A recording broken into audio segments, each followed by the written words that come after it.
Under Florida state statutes, we aren't allowed to release the name of a victim of a sex crime. So we didn't know who was victims and who was suspects. So what we did is we redacted all names to err on the side of caution, knowing that once our investigation took us where it needed to go, there comes a point in time where if they weren't a victim, their name does become public record. There was too much information going into an original report that could interfere with our ability to properly complete a thorough investigation. All we're doing is trying to protect the integrity of the investigations and making sure we're doing right by the victims. If something along those lines were to happen, the first thing we're going to do is suspend the RA in the sense of while we gather information, whether it's from police or while we wait for a student conduct process to occur, we're going to take a student staff member and suspend them from their job. Take back all any type of key access they may have, suspend them while we gather information as we work towards making a decision about their employment.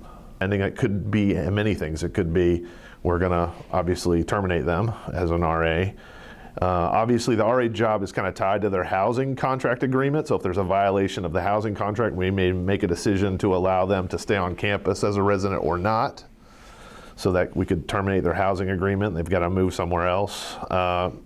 Obviously, the student conduct process could be involved, and so we're going to take our cues from them on any university student conduct. We're going to take our cues from them on any sanctions that may be applied, charges or sanctions that be applied towards that student.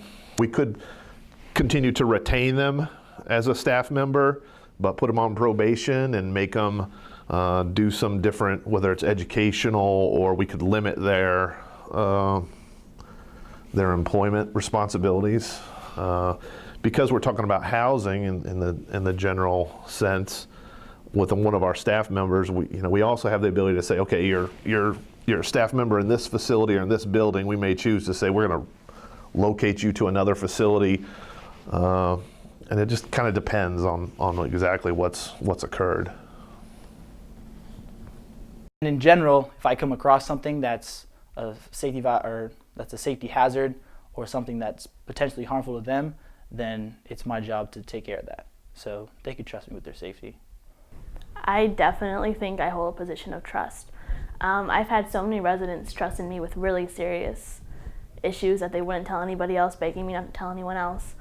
And not just like simple things, but like really serious stuff that you would not tell a normal person. So yeah, I do.